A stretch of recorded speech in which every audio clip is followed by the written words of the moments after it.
Welcome everyone. In our previous videos, we have discussed about what is hernia, what are the causes for umbilical hernia. But in this video, we'll be discussing mainly about inguinal hernia. So to start with, what is inguinal hernia means? What is hernia first? So hernia is nothing but a small hole which is in the abdominal wall muscle, through which, because there is a hole, whenever there is increase of abdominal pressure inside, through that hole, the intestine or the fat over the intestine tries to come out, which is commonly referred to as hernia. In this video, we will be discussing what exactly is inguinal hernia, why inguinal hernia happens, and what are all the complications that can happen if inguinal hernia is not treated, and what exactly we will be doing during a surgery, and what are the differences between a laparoscopic surgery and an open hernia surgery. So let's start the video. First mention why hernia occurs. Especially to start with, why inguinal hernia happens. So as mentioned earlier also, these inguinal hernias can happen in any age group, right from a newborn child to a 90-year-old gentleman also. So hernia can happen in all age groups and it can happen both in males and females also. So to start with, why inguinal hernia can happen in a baby. So before we know about why hernia happens, we need to know what exactly happens when a baby child is there in the mother's womb. So what exactly happens when the baby boy is in the mother's womb is the testis, which generally lies in the scrotum in the adults. The location of the testis in a fetus, that means in a baby, when the baby was in the mother's womb, will be placed somewhere behind the kidneys. So gradually the testis, which is situated inside the abdomen, it gradually creates a gap in the abdominal wall muscle and it leaves the abdomen to enter into the scrotum. So the gap through which the testis has left the abdomen, that remains a potential site for weakness, through which in the future, if there is increase of abdominal pressure, be it while coughing or as the age progresses or as that baby boy or man lifts weight or if he cries, what happens? Whenever there is pressure, the gap which has been created with the passage of testis through the muscles, the gap may increase in size eventually, thereby leading to what is referred to as inguinal hernia. So if we keenly look at the picture, what we can see here is, this is the scrotum which we can see here, and this is the testis, and the structure which we are seeing here is the abdominal wall muscle. So generally what happens, the testis will be creating the gap in the abdominal wall muscle and it will be entering into the scrotum generally. What happens in a case of inguinal hernia is, the testis has created a gap and after it descends into the scrotum, this gap generally has to get sealed away. But unfortunately, if that gap is not getting sealed, so what happens if the gap is sealed? It will be, this is a normal picture which we can see here, and this is the abnormal picture. So if you keenly notice here, as we referred, this is the abdominal wall muscle.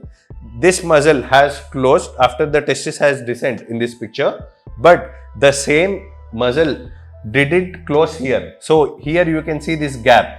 Right? So this is the gap. If this gap remains, what happens? The intestines may come through this gap and reach up to the scrotum also, which is referred to as inguinoscrotal hernia. So if there is just a gap here, which is referred to as inguinal hernia, but if the intestines are reaching up to the level of the scrotum also, not up to the groin, but up to the scrotum also, then if it is referred to as inguinoscrotal hernia. So if it is just restricted to the groin region, that is between the junction of the abdomen and the thigh, it is referred to as inguinal hernias. But if it is reaching up to the scrotum also, then it is referred to as inguinoscrotal hernia.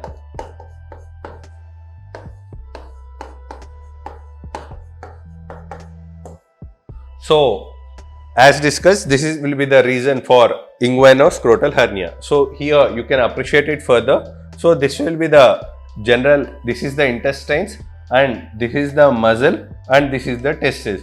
This is the anatomy in a normal individual.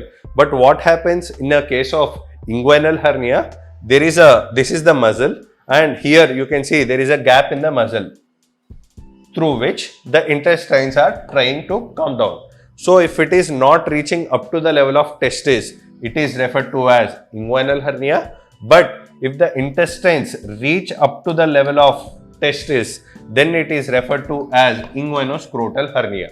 So what happens if the hernia is not treated, or what are all the stages of hernia? So if you look at this picture, these are the stages of the hernia, or before that, what all the structures we are seeing here is, these are the intestines, and here what is the thing which is protecting the intestine is the muscle. This is the muscle.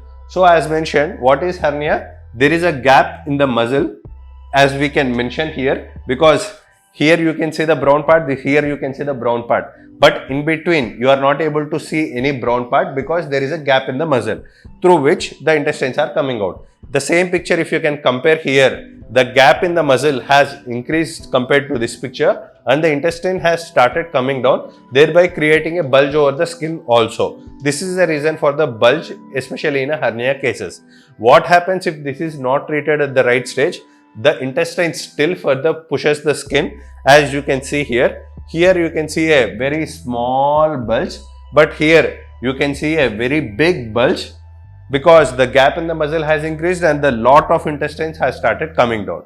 So if we apply pressure from above, that means over the skin, if the intestines goes down inside, then it is referred to as reducible hernia. But if the intestines are not going down, or it is not being pushed, then it is referred to as irreducible hernia. And what are all the complications that can happen in a hernia is, one main complication that can happen is obstruction, and another complication that can happen is strangulation. So what is this obstruction and strangulation? See, assume this as the hole in the muscle and these two fingers as the intestines. So what happens in a case of a hernia? So through this gap in the muscle, the fingers try to come down, the intestine tries to come down. In initial stages, with pressure from above, the intestines will be going down. But if the hernia stages gets advanced, what happens? If there is sudden pressure, there will be sudden descent of the intestines, and there will be some tightness which is being caused at the ring of the hernia. So this part of the intestines may get devoid of blood supply, or there will be constriction happening at that level.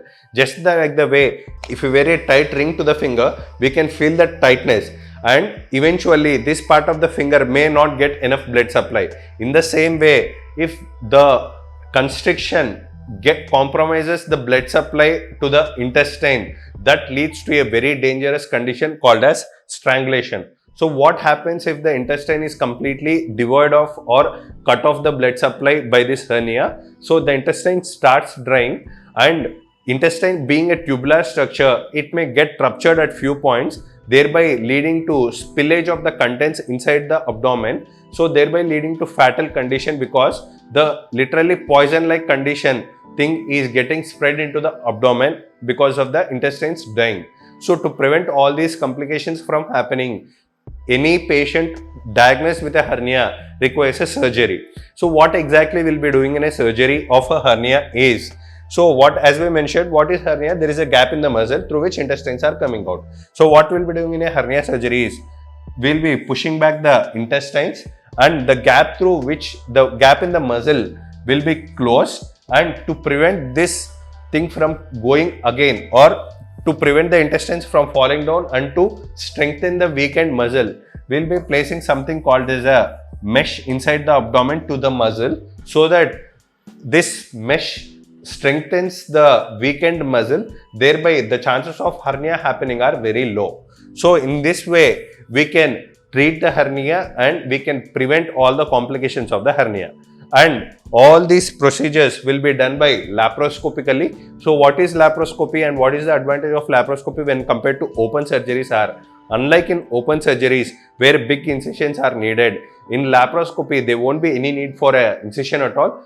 Laparoscopy will be completely done by small holes ranging from 0.5 to 1 centimeter. So entire surgery will be completed with small incisions only. So because the size of the incision is very small, there won't be any need for stitches, or there won't be any need for bed rest or prolonged hospital stay. Entire procedure right from the time of admission to discharge will be completed in a 1-day span, which are commonly referred to as daycare surgeries. So all the laparoscopic treatment for hernias are available at our center. If you want to further have a treatment or appointments by us, you can further contact the below mentioned helpline numbers. Thank you. Thank you.